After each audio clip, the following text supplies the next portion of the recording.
আসসালামু আলাইকুম, সবাই কেমন আছেন? আশা করি সবাই ভালো আছেন। আজকে আমাদের দুপুরের রান্না হচ্ছে মাংস খিচুড়ি।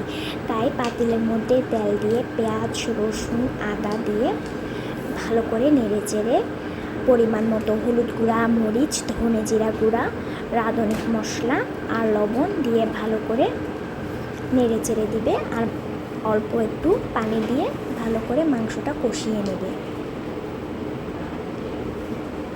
এই যে এখন মাংসগুলো কষানো হয়ে গিয়েছে, এখন এখানে কয়েকটা টমেটো কুচি আর আলু দিয়ে দিয়েছে। এখন এগুলো একটু ভালো করে কষিয়ে নিবে।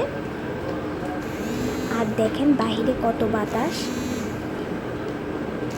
এই বাতাসে কি যে শান্তি লাগে, তাই না? কার কার এখানে এমন বাতাস আছে কমেন্টে জানিয়েন। আচ্ছা, যাই হোক, তারপর এখানে আম্মু ফার্স্টে মাংসগুলো ভেজে নিয়েছিল। এখন ভালো করে মাংসগুলো দিয়ে দিয়েছে, তারপর টমেটো কুচি আর মরিচ কুচিগুলো দিয়ে দিয়েছে। এখন এগুলো ভালো করে কষিয়ে নেবে মাংসগুলো। তারপর দিয়ে দিয়েছে পাঁচফোড়ন, পরিমাণ মতো পাঁচফোড়ন দিয়ে দিয়েছে। এখন এখানে পরিমাণ মতো পানি দিয়ে দিবে।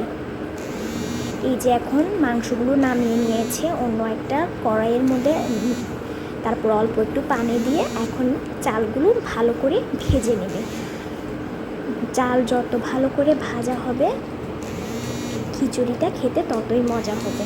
তা আম্মু ভালো করে চালটা ভালো করে ভেজে নিচ্ছে। ফার্স্টে 5 মিনিটের মতো ভেজে আম্মু ফার্স্টে এখানে গরম পানি করে রেখেছিল, পানিগুলো এখন এখানে দিয়ে দিয়েছে, দিয়ে এখন ভালো করে নেড়ে চেড়ে দিয়েছে।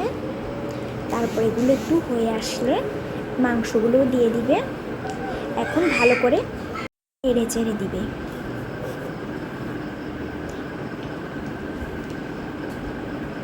এই যে আস্তে আস্তে হয়ে আসছে, ভালো করে নেড়ে, এই যে হয়ে গিয়েছে আমাদের মাংস খিচুড়ি। আমাদের ঘরে সবারই পছন্দ মাংস খিচুড়ি। আপনাদের কার কার পছন্দ কমেন্টে জানাবেন, ঠিক আছে?